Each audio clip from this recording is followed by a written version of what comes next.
You need to watch the time though. Live? No. I need to go on here as well. I was watching at a moment, which is good.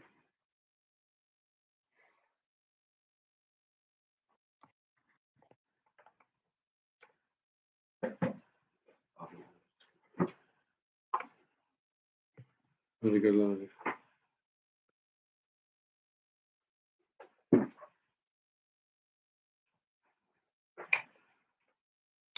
Hi Krishna, who just joined?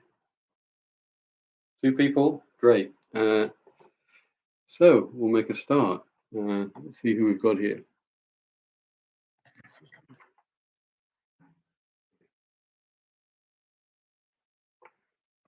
Okay. So Hare Krishna again. So welcome to our monthly Manchester morning program online. So this is the way we do it. So today I've been asked to carry on the series of the 12 Mahajans to discuss one of these wonderful devotees. But first I just wanted to start off by just explaining these 12 Mahajans, where that actually comes from, because some may be watching who are not too sure about that. Actually today also we're trying on YouTube. Obviously there'll be a lot of people from ISKCON Manchester watching that, and we're also trying Facebook as well to see what happens there. So we're getting double viewing. So the Mahajan we're talking about today is Prahlada Maharaj, and it's very special because next Wednesday is the appearance of Nrsimhadev, and we've got a lot of talks coming up over the next few days to discuss Prahlada Maharaj and the pastimes associated with Hiranyakashipu, Nrsimhadev, etc. So there's 12 great devotees of Lord Vishnu, which described, and these are known as, they're really pure devotees and teachers of Bhagavad Dharma. So this is the eternal Dharma. This is devotional service, and these are really pure devotees. And just been handed a piece of paper. These 12 pure devotees are mentioned and spoken about by Yamaraj in the pastime of Ajamil, when he's actually having a conversation with the Yamadutas, explaining to them about pure devotees and pure devotional service, etc. And it's in Srimad Bhagavatam, Canto 6, Chapter 3, and it's 2 verses 20 to 21. And the 12 Mahajans are mentioned. We list them. We have Brahma, Narad, Lord Shiva, the 4 Kumaras, Lord Kapila, Swayambhuva Manu, Prahlada Maharaj, who we'll speak about today, Janak Maharaj, Sukadev Goswami, and of course Yamaraj himself, who was speaking this. Now it says in that verse actually that it's very confidential and difficult for ordinary human beings to understand this devotional service and this love of God.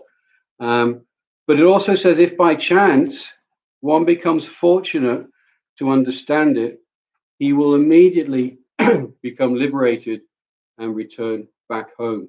So this is what Prahlada Maharaj is teaching, and this is what these 12 Mahajans are preaching. So I wanted to start off in the usual way. I'm going to sing a little Jaya Radha Madhava. We'll do a quick verse, and then we'll speak a little bit more on Prahlada Maharaj. So let's do just a little bit of Jaya Radha Madhava for a few minutes. Hare Krishna, all those on Facebook. We're doing dual today. Let's see what happens. Okay, you ready? We've got Bhakta Mark on the Madanga, expert Madanga player here. Jaya Radha Madhava Kunja Bihari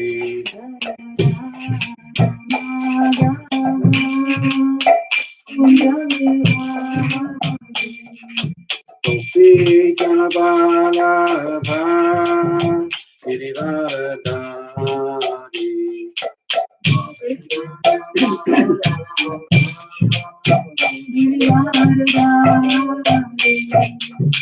Yashodanandana Braja Janarandana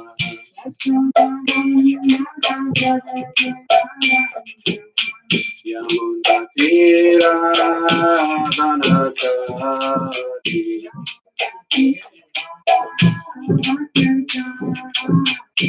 Jaya Radha Madhava Kunja Bihari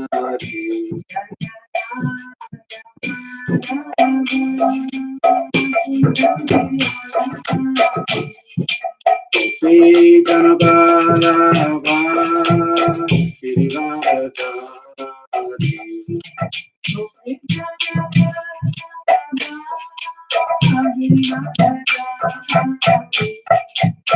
Yashodanandana Braja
Maharaj ki jai. Okay, so we're going to read a verse from Srimad Bhagavatam just to get us going. So, Om Namo Bhagavate Vasudevaya. Om Namo Bhagavate Vasudevaya. Om Namo Bhagavate Vasudevaya.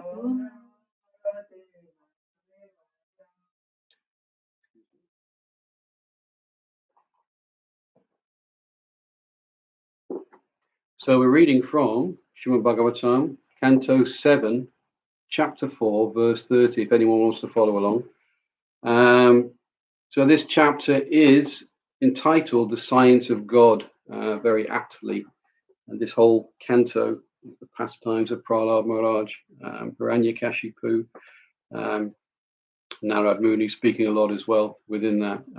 Wonderful verse. We can only touch a little bit on what it contains. It's probably need a couple of weeks to really go through the whole content, if not a month, because there's so much content and nectar within this whole canto that we should spend time to read. So if we look at the verse 7.4.30, Tasya Daitya Pate Putrash Jatra Paramadbhutaha Parado Bun Maham Tesham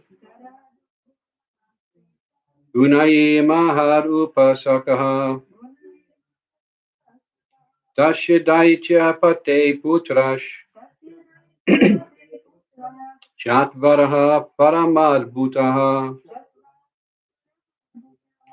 Paharado Buns Mahams Tesham Gunaye Maharupasakaha Tasya Daitya Pate Putrash Chatvara Paramadbhutaha Prahlado Buns Mahams Tesham Gunaye Maharupasaka. So we'll do the word for word. Tasya, of him, and Hiranyakashipu. Daitya Patehe, the king of the Daityas. Putraha, sons. Chatvaraha, 4. Param Abhutaha, very qualified and wonderful. Prahladaha, the one named Prahlad. Ahut, was. Mahan, the greatest. Desha, of all them. Gunai, with transcendental qualities. Mahat Upasakaha, being of unalloyed devotee of the, being an unalloyed devotee of the Supreme Personality of Godhead. And read the translation. Hiranyakashipu had 4 wonderful, well-qualified sons, of whom one named Prahlad was the best. Indeed, Prahlad was a reservoir of all transcendental qualities because he was an unalloyed devotee of the personality of Godhead. And we'll do it in response. Hiranyakashipu had 4 wonderful, well-qualified sons, of whom the one named Prahlad was the best. Indeed, Prahlad was a reservoir of all transcendental qualities because he was an unalloyed devotee unto the personality of Godhead. And the purport, it starts with another verse from Bhagavatam. Yashyati Bhakti Bhagavat Yachin Akinchana Sarvaiya Gunaish Tatra Samasate Shuraha. In one who has unflinching devotional faith in Krishna, all the good qualities of Krishna and the demigods are consistently manifest. Prahlada Maharaj is praised herein for having all good qualities because of worshipping the Supreme Personality of Godhead. Therefore, a pure devotee who has no motives, has all good qualities, material and spiritual. If one is spiritually advanced, being a staunch liberal devotee of the Lord, all good qualities are manifest in his body. On the other hand, Harvav Abhaktasya Kuto Mahadgunaha, if one is not a devotee, even if he has some materially good qualities, they have no value. That is the verdict of the Vedas. So it's a very nice verse, just explaining a little bit about how Prahlada Maharaj is an unalloyed devotee of the Lord. And actually, the interesting point in there that unless we have that, we may have some good material qualities, but ultimately they are useless unless we have spiritual qualities. So, just wanted to read that verse as a bit of a starter. I'll just say a little prayer. Om Agyan Timiranda Shajanan Janashalakaya Chakshu Militam Unitasmai Shri Gurudev Namaha. Shri Chaitanya Jai Shri Krishna Chaitanya Prabhu Nityananda Shri Advaita Gadadhar Shri Vasari Gaur Bhakta Vrinda Om Shri Rai Krishna Krishna Shri Bhakti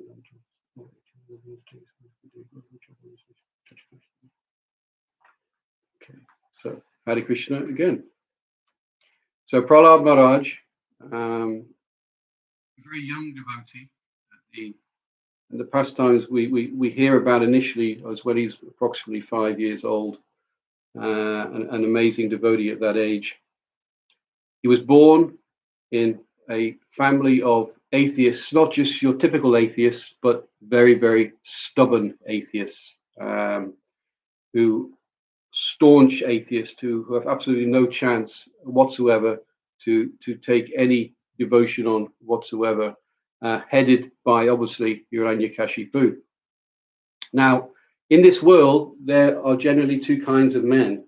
We have demigods, and then we have the demons as well. And the difference between these two is the godly people of the world are devoted to the Supreme Personality of Godhead, have God consciousness, and where the demonic are atheistic, materialistic. It's very, very simple differentiation there. And Srila Prabhupada talks about this, that, obviously these two classes always existed.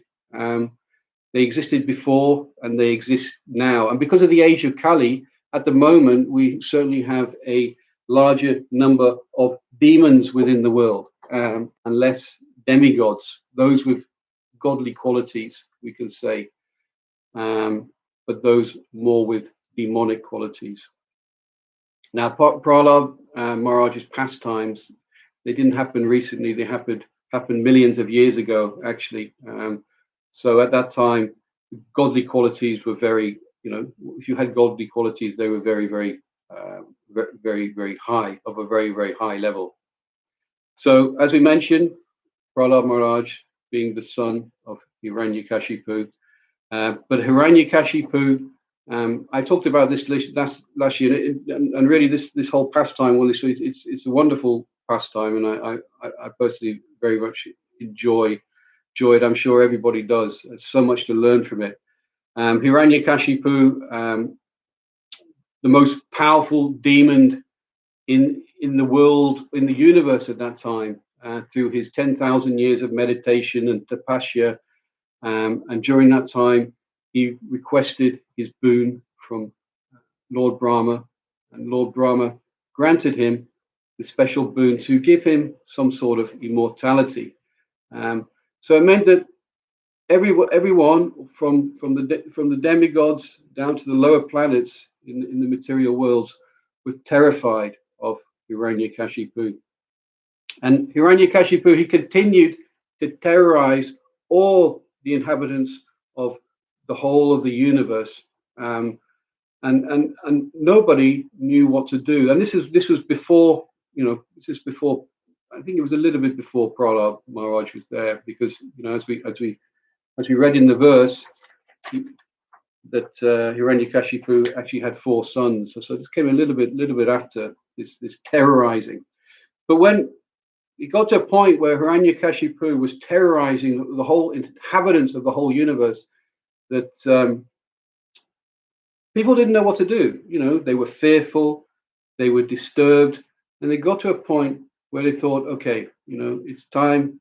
They surrendered because they just didn't know what to do. And every time there is a calamity, what happens is the demigods and the people will pray to someone like Lord Brahma or to ask for help, and they will get. So for example, when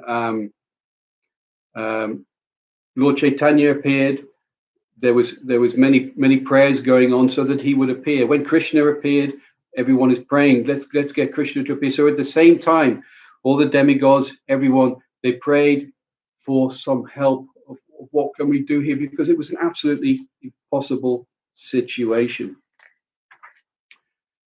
So Lord Vishnu spoke. He spoke in a very calm and soft voice, and he made a promise. He made a promise that that Hiranyakashipu will have a son, and it'll be a very, very special son. And Vishnu promised that as soon as Hiranyakashipu teases his son, then I will kill him immediately. And this is much further on in the pastimes that we'll probably hear about, I think, possibly on Sunday and Wednesday later on. We won't go so much into that detail because I really wanted to focus on Prahlada Maharaj and his qualities, and some of the teachings that he gave himself. So as mentioned, Hiranyakashipu had 4 sons, and Prahlada Maharaj was one of those 4 sons. Now, 3 of the sons were, they were perfect sons for Hiranyakashipu, top class quality asuras, demons, and they knew all the techniques of being very demonic, and had the best asuric tendencies possible. So actually, this made it very difficult for Prahlada Maharaj, because he ended up living he was living there in a family full of demons. So so there he was, very, very, very, very difficult situation. So I wanted to read a little bit now from Bhagavatam. There's going to be a little bit of reading, a little bit talking today, because the nectar is within Bhagavatam. So that was a little bit of background. So they all prayed and they made this statement as well. And then from the Bhagavatam, we can start to hear about these amazing, wonderful qualities of Prahlada Maharaj. So if we just have a look, we'll read a few of these qualities, a little bit about them, and discuss a little bit about them. So this is text 31 to 32 from Canto 4, and we'll just read the translations. The qualities of Prahlada, the son of Hiranyakashipu, are described here within. He was completely cultured as a qualified Brahmana, having very good character and being determined to understand the absolute truth. He had full control of his senses and mind.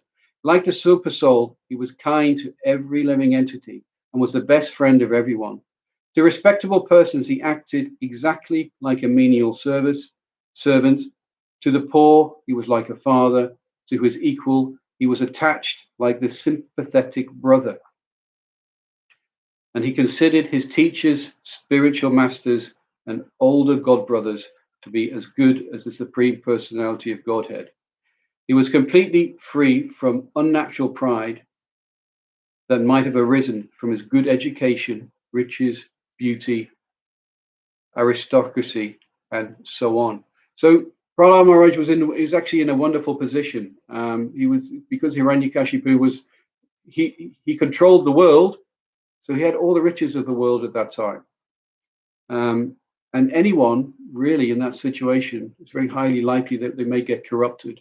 But Prahlada Maharaj, being a pure or pure devotee, was never affected by this position whatsoever. And it goes on to say, although Prahlada Maharaj was born in a family of asuras, he himself was not an asura, but a devotee of Lord Vishnu. Unlike other asuras, he was never envious of Vaishnavas. He was not agitated when put into danger, and he was neither nor indirectly interested in fruitive activities described in the Vedas. Indeed, he considered everything material to be useless, and therefore he was completely devoid of material desires. He always controlled his senses and life air, and being of steady intelligence and determination, he subdued his lusty desires. Very much a yogi by his activities. And it says, O King, Prahlada Maharaj's good qualities are still glorified by learned saints and Vaishnavas.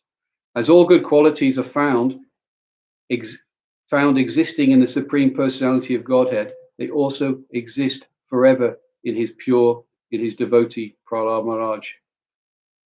So as we develop in Krishna consciousness ourselves and become more pure, we also develop these godly qualities. They're described in the 16th chapter of Bhagavad Gita, the demonic qualities and the godly qualities. And we take on these qualities, and we should learn to practice these qualities, to cultivate them, to become more on this platform. It says, in any assembly where there are discourses about saints and devotees, O King Yudhisthira, even the enemies of the demons, namely the demigods, what to speak of you, would cite Prahlad as an example of a great devotee. This is the confirmation. Who could list the innumerable transcendental qualities of Prahlad Maharaj? He had unflinching faith in Vasudev, Lord Krishna, the son of Vasudev, the unalloyed devotion to him. His attachment to Lord Krishna was natural because of his previous devotional service. Although his good qualities cannot be enumerated, they prove that he was a great soul, a Mahatma. Prahlad Maharaj was a Mahatma.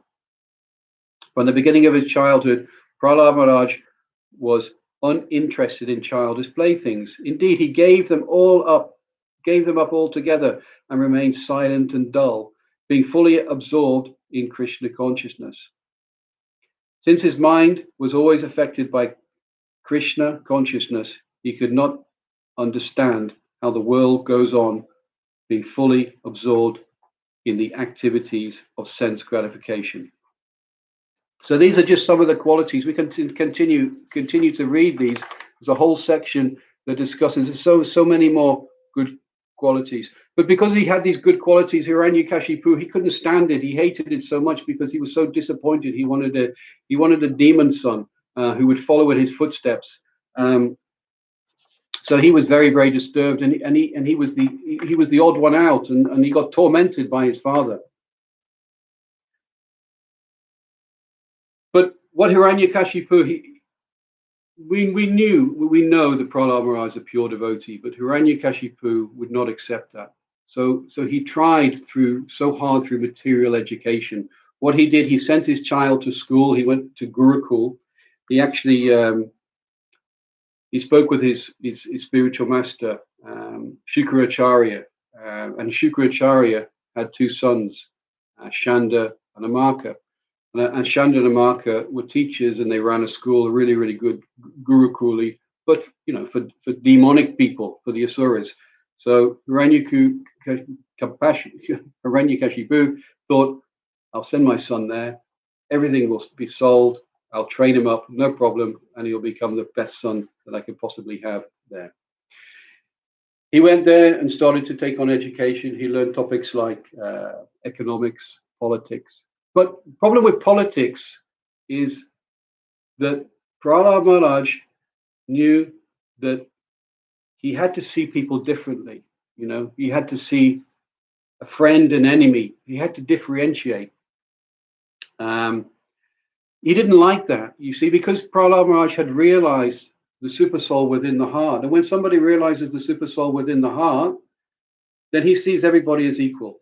everybody is equal. So you cannot practice politics. So I think, I don't know the quote, but I'm sure I remember hearing Prabhupada mentioning that it's not really a good idea for a devotee to go into politics, because if we go into politics, become leaders, we have to differentiate. A successful politician is someone who differentiates between the good, but the devotee, he does not have this differentiation. So he went to school for a while, started learning a few things.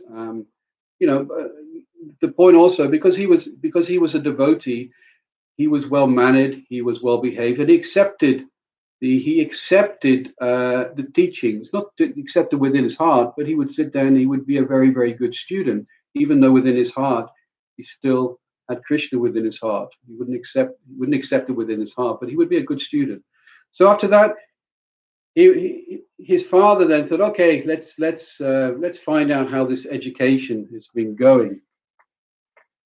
So he went to his father, and now I'm going to read two texts. Let me find my little notes here. So I'm reading a little bit from chapter 5 now. So I'm going to read text 5 and text 6.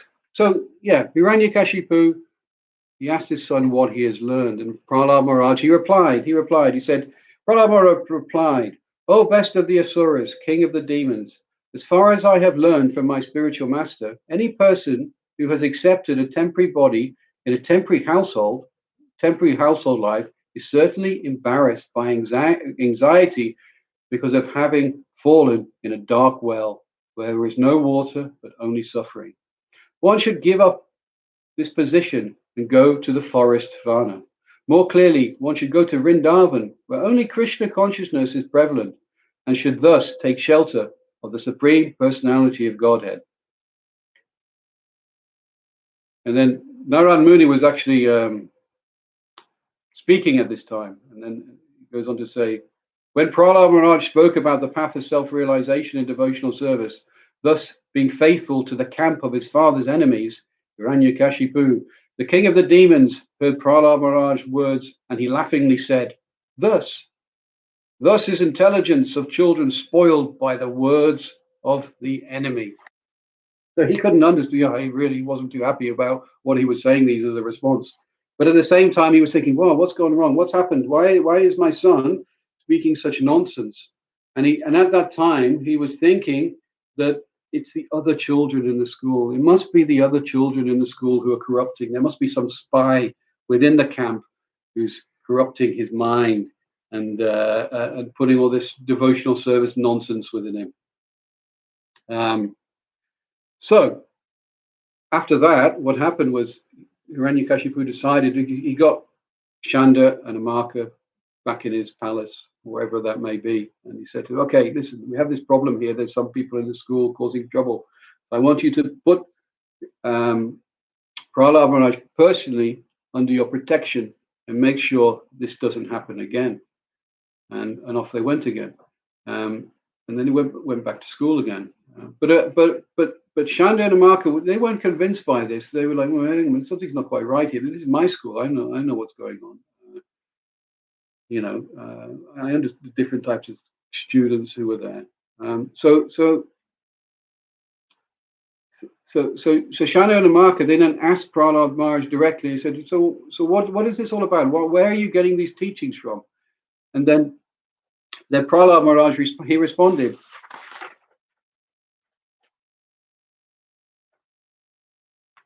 But first he was asked, he says, I'll just read these texts. He said, Dear son Prahlad, all peace and good fortune unto you.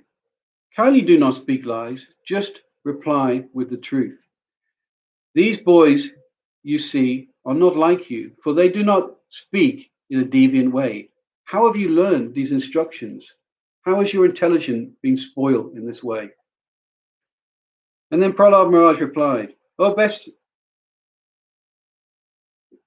Maharaj replied, let me offer my respectful obeisances unto the Supreme Personality of Godhead, whose external energy has created these distinctions of my friend and my enemy by deluding the intelligence of men.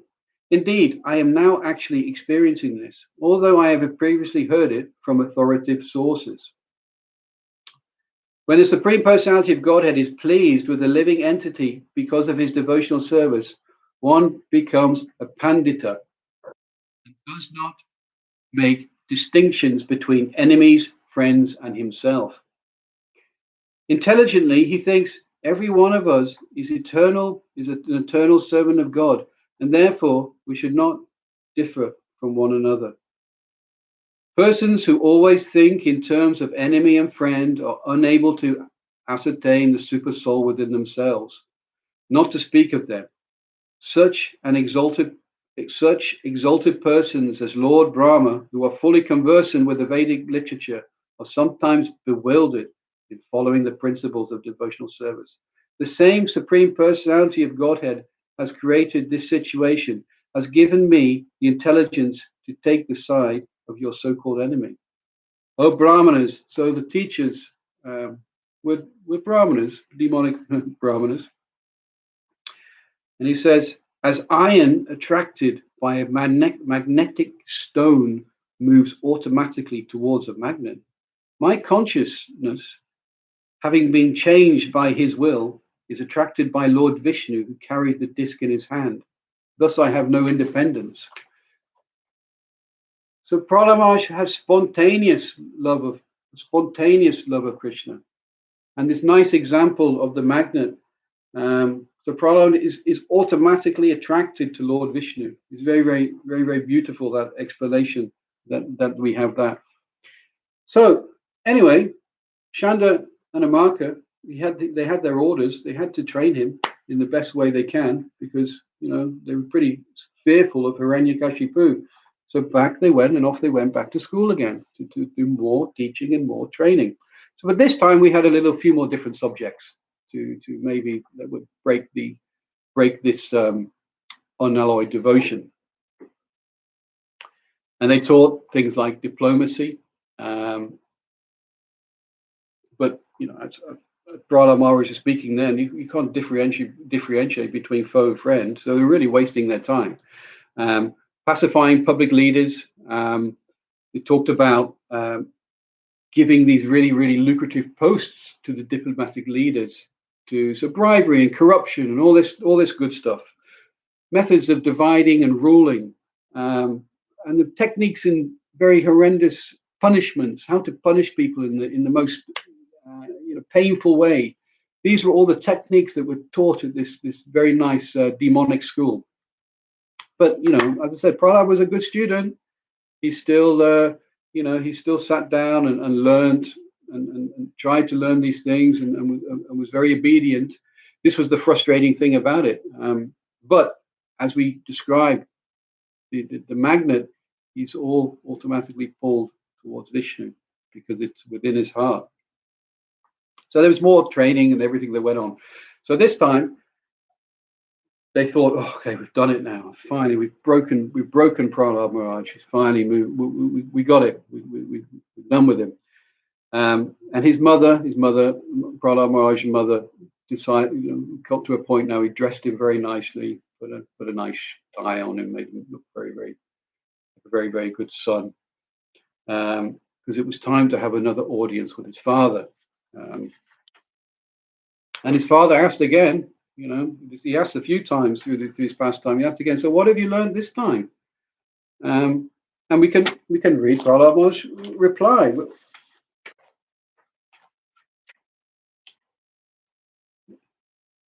It says, we can read the few verses here. It says, Narada Muni continued, my dear King Yudhishthira, Hiranyakashipu seated Prahlad Maharaj on his lap and began smelling his head. This is a nice tradition where we smell our son's head. We don't do it so much these days.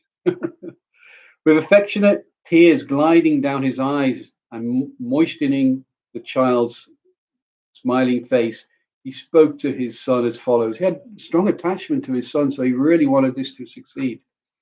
Hiranyakashipu said, my dear Prahlad, my dear son, O long-lived one, for so much time you have heard many things from your teachers. Now please repeat to me whatever you think is the best of that knowledge. So he's gone through it all and Let's see what he says. Prahlada Maharaj said, hearing and chanting about the transcendental holy name, form, qualities, paraphernalia, pastimes, Lord Vishnu, pastimes of Lord Vishnu, remembering them, serving the lotus feet of the Lord, offering the Lord respectful worship and with the 16 types of paraphernalia, offering prayers to the Lord, becoming his servant, considering the Lord one of one's best friend, and surrendering everything to him. In other words, serving him with body, mind, and words. These 9 processes are accepted as pure devotional service. One whom has dedicated his life to the service of Krishna through these 9 methods should be understood to be the most learned person, for he has acquired complete knowledge. This is, one of the most famous verses that we quote all the time. The 9 processes of devotional service.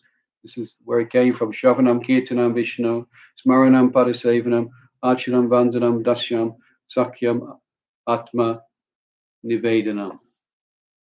So these are the 9 devotional service that we should try and practice, starting with Shravanam, hearing. And each of the different devotional services lead to the next devotional service. Start with hearing, then kirtan, chanting, etc., etc. So this time, Hiranyakashipu, rather than blaming the students that he was with, he became very, very angry and blamed and blamed the 2 teachers. Blame the 2 teachers. But the point here is very, very important point is that the Prahlada Maharaj had this spontaneous love, devotional service that was always there. And we read about this spontaneous, loving devotional service that was manifested within his heart. Even though he was not affected by the material activities of the world, he was not affected by anything around him that was going on. It was spontaneous, nothing that can be done about it. And he was asked again. He said, he got asked again. He said, because the 2 teachers, they didn't know what was going on. He didn't know what to do. And then the Hiranyakashipu asked again. He asked again, where did you get this knowledge from? And Prahlada Maharaj said, because of their uncontrollable senses, persons too addicted to materialistic life make progress towards hellish conditions and repeatedly chew that which has already been chewed. Their inclinations towards Krishna never arose, either by the instructions of others, by their own efforts, or by a combination of both. So this Krishna consciousness never arose within their hearts. This Krishna consciousness, this love of Krishna, is within everybody's heart. It may be inert initially, but through this practice of devotional service, it will slowly awaken. The seed, the seed of bhakti is there and will come and grow. The creeper of bhakti. Persons who are strongly entrapped by the consciousness of enjoying material life and who have therefore accepted as their leader or guru a similar blind man attached to external sense objects cannot understand that the goal of life is to return home. So the goal of life is not to engage in material activities, to gather material objects and things like that. The goal is to spend our time to find that way to return back home. Otherwise, we just keep returning back here in repeated birth and death. As blind men guided by another blind man miss the right path and fall into a ditch, materially attached men, led by other materially attached men, are bound by the ropes of fruit of labor, which are made of very strong cords.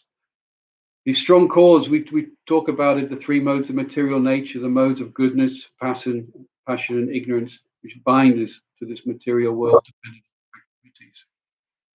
and each having a different destination.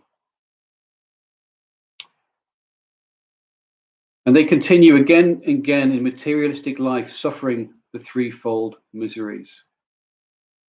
Unless they smear their bodies unless they smear upon their bodies the dust of the lotus feet of a Vaishnava completely freed from material contamination. Persons very much inclined towards materialistic life cannot be attached to the lotus feet of the Lord, who is glorified for his uncommon activities. Only by becoming Krishna conscious and taking shelter at the lotus feet of the Lord, in this way can one be freed from material contamination. So it speaks, actually in the Bhagavad Gita, it speaks in many places, and Srimad Bhagavatam, that we should seek out a pure devotee. We're very fortunate because we have Srila Prabhupada's books, Srila Prabhupada being a pure devotee. But we can also seek out other devotees and take shelter from them, take shelter from a spiritual master, become submissive to them, learn from them, take their instruction, and develop our own Krishna consciousness.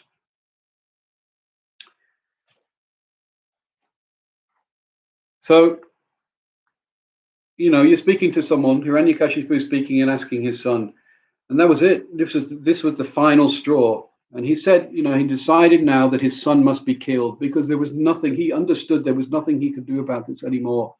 He had a black sheep of the family, and he had to cut that now and be done with it.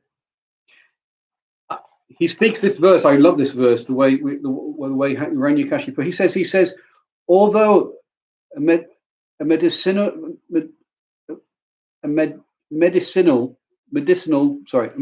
herb being born in the forest does not belong to the same category as man. If beneficial, it is kept very carefully. Similarly, if someone outside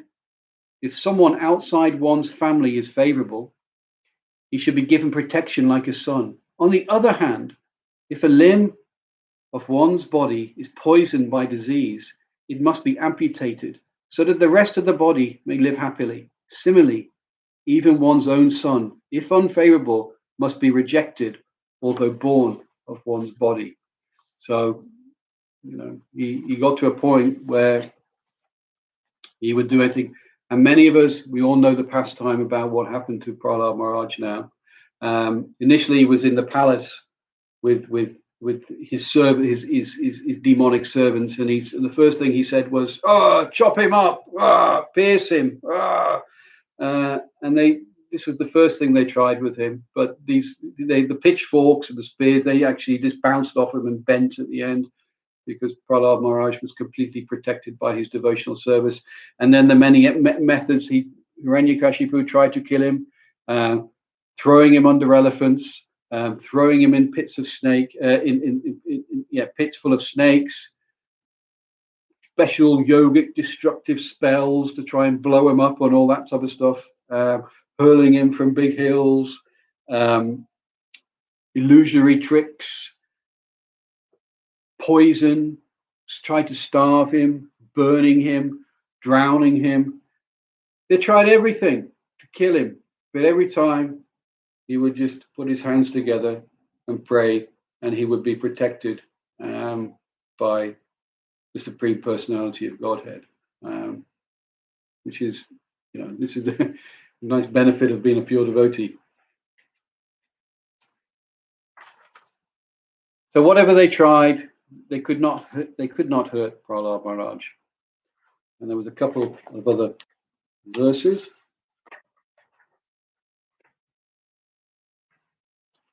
And this is Hiranyakashipu speaking. He says, I have used many ill names in chastising this boy Prahlad, and have devised many means of killing him.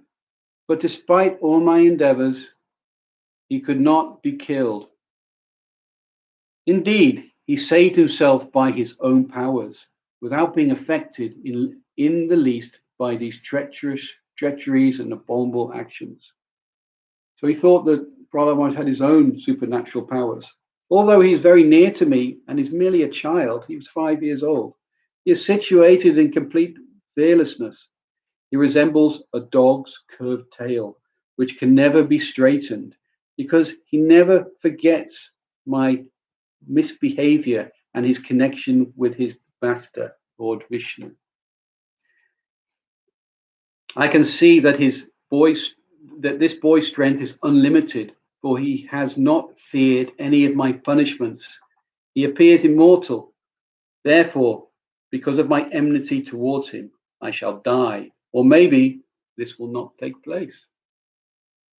Thinking in this way, the king of the Daityas, morose and bereft of bodily luster, remains silent with his face downwards.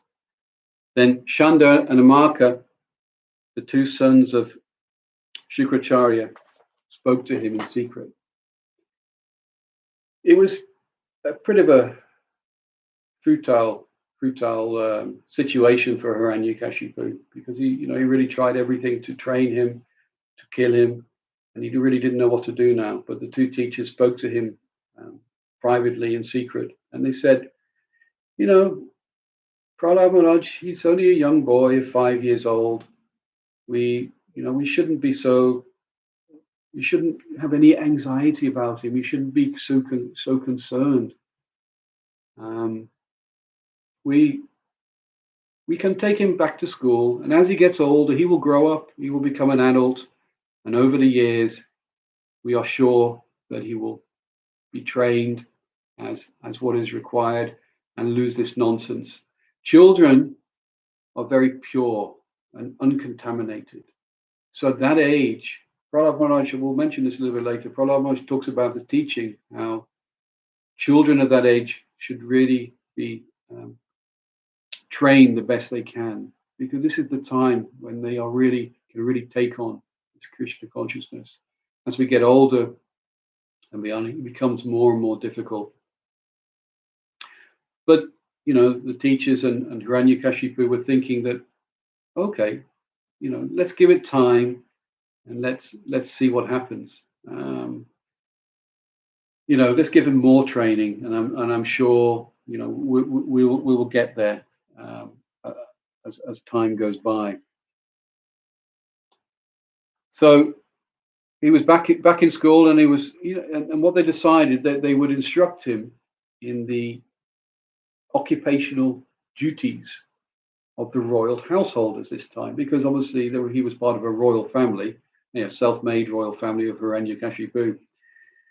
And he would be trained in the different types of material advancement, i.e. mundane religion, economic development, and sense gratification. But these activities, mundane religion, mundane education, even this economic development that we spend our time gathering money, etc., they just trap us within the materialistic way of life, and they trap us within the material world. This whole birth, death, old age, and disease, and we'll just be stuck. So really, there is a great emphasis in modern society for materialistic training, and particularly university training. Yes, some benefit, but actually, without spiritual education, all of this is really useless, because when it comes to the end of our life, all this material education and training that we're having, it will mean nothing. Everything that we've acquired through our lives will mean nothing. But the spiritual training and the spiritual education we have, that will be the most valuable thing that we have. So he was at school, and Prahlada Maharaj, being quiet and humble, and as he was, he would still go to his lessons and try and learn the best he could. All the other young school children were there, and at the end of the day, the teachers would go home, and this is the time when all the children would like to play. So all the children would go to Prahlada Maharaj and say, "Come on, let's go and play. Let's go and play ball or whatever it was, and swimming." But Prahlada Maharaj had no interest in this. He had no interest in play whatsoever, in running around and engaging in frivolous activities that we can say. But because he was a pure devotee, he was very attractive. So the children, even though they wanted to play, they were very attracted to Prahlad Maharaj because he was a pure devotee. If you take the association of a pure devotee, then you're naturally attracted to him. In the same way the pure devotee is attracted like a magnet to Krishna, we're also attracted to the pure devotee. So the children agreed to sit down with Prahlad Maharaj and hear from him. And this is a whole chapter, another whole chapter. I'm not going to go into all the detail. We've got a few more teachings I'd like to mention from that. But Prahlad Maharaj is truly the supreme learned person. And as I mentioned previously, that the children were young. Even the demonic children were young, so they weren't so polluted. They were a little bit polluted, because they were just happy to learn and take on this Asuric training. But they were still open and able to accept the teachings of Prahlad Maharaj. It's a wonderful book. They don't publish it anymore. It's called The Transcendental Teachings of Prahlad Maharaj. Not a big book. I think it's just about 30 pages. It may have been a leaflet or something like that. But if you get to have a chance, have a look at that book. It's very, very nice. And it goes through these teachings. So the children, they sat down with Prahlad Maharaj and heard from him. So I wanted to just go through, there's a few teachings to kind of summarize this chapter. So he said, every living entity in human society must be interested in spiritual life from an early age. So I've touched on this already. It's really crucial for human society that anyone young should be given spiritual education. It's such a really important teaching. And it's not so much happening today.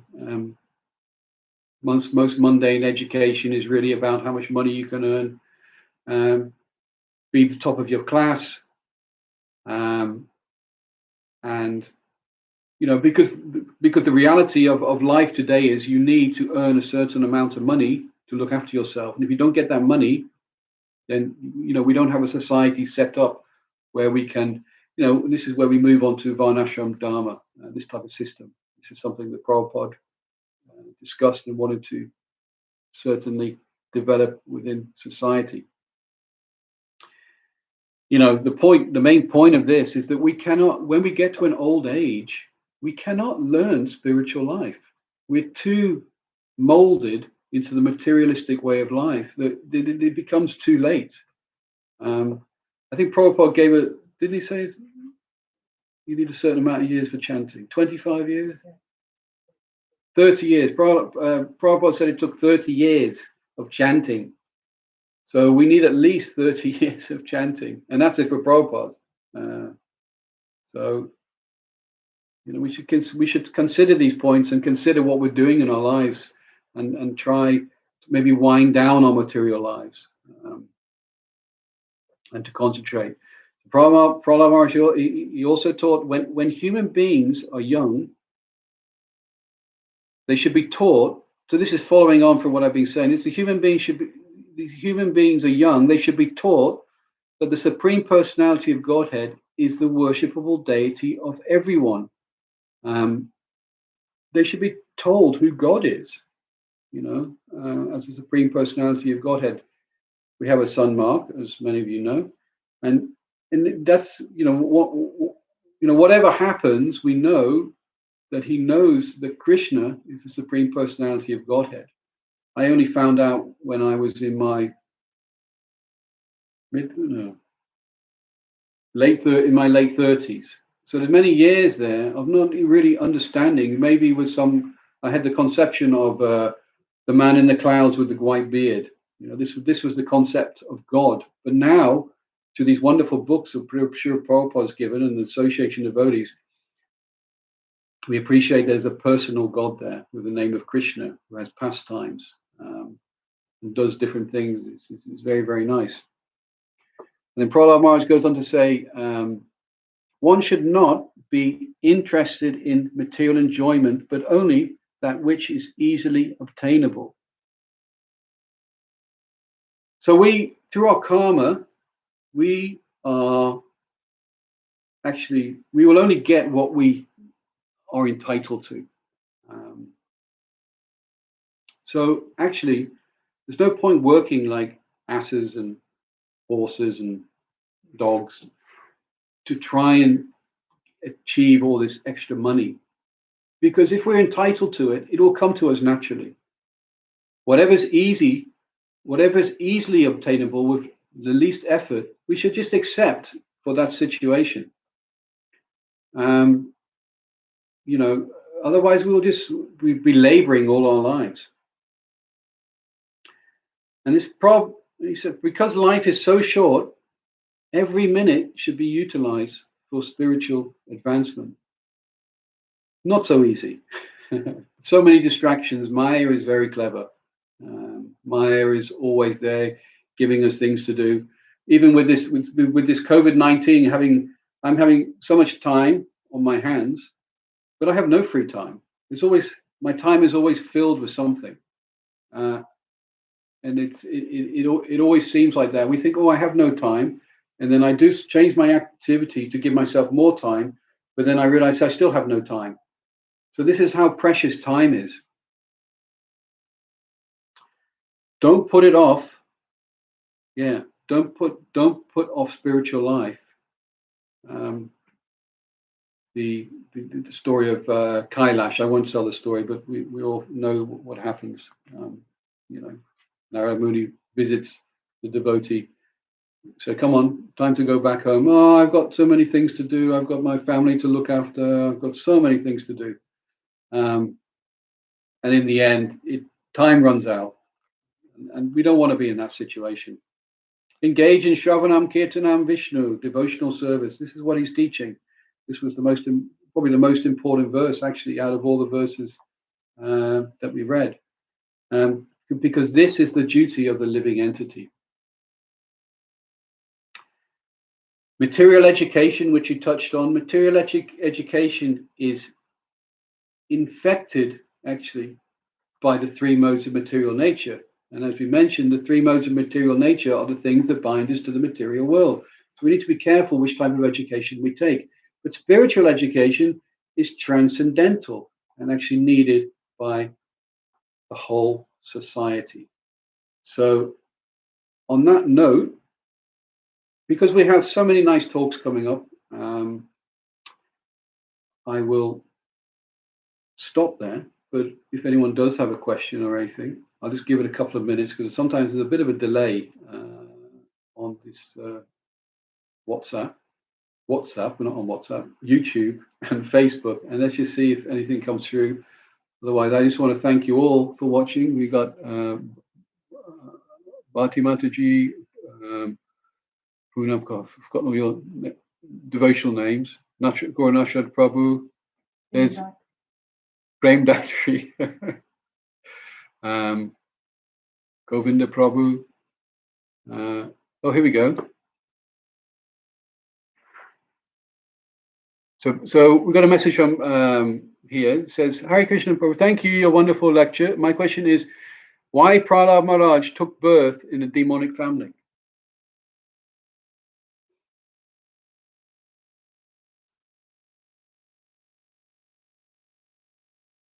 It's a very good question. Prahlada, from what I understand, Prahlada, because Hiranyakashipu had taken over the world, he was placed there. He was placed there as part of the pastime to deliver Hiranyakashipu and to teach. Well, the reason these people appear is really to teach pure devotional service. That's why they appear. You ready to add to that?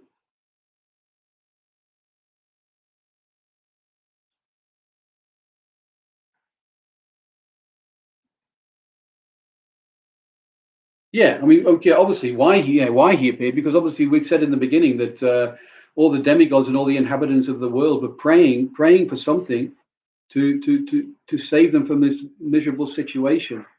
And this was really so. So he was placed there. He was placed there by Krishna himself to take part in this pastime, so that Nrsimhadev could come at the end of the pastime and kill Hiranyakashipu. So Gauranacharyaj Prabhu could probably give a more elaborate answer on that. Unfortunately, he can't speak at the moment. So let's see. Okay, I think we're done there. So yeah, so I thank you all for listening and taking time to spend time on the internet when we could be engaged in other activities. So look, no. So Hare Krishna, and see you all soon, and keep safe. Hare Krishna.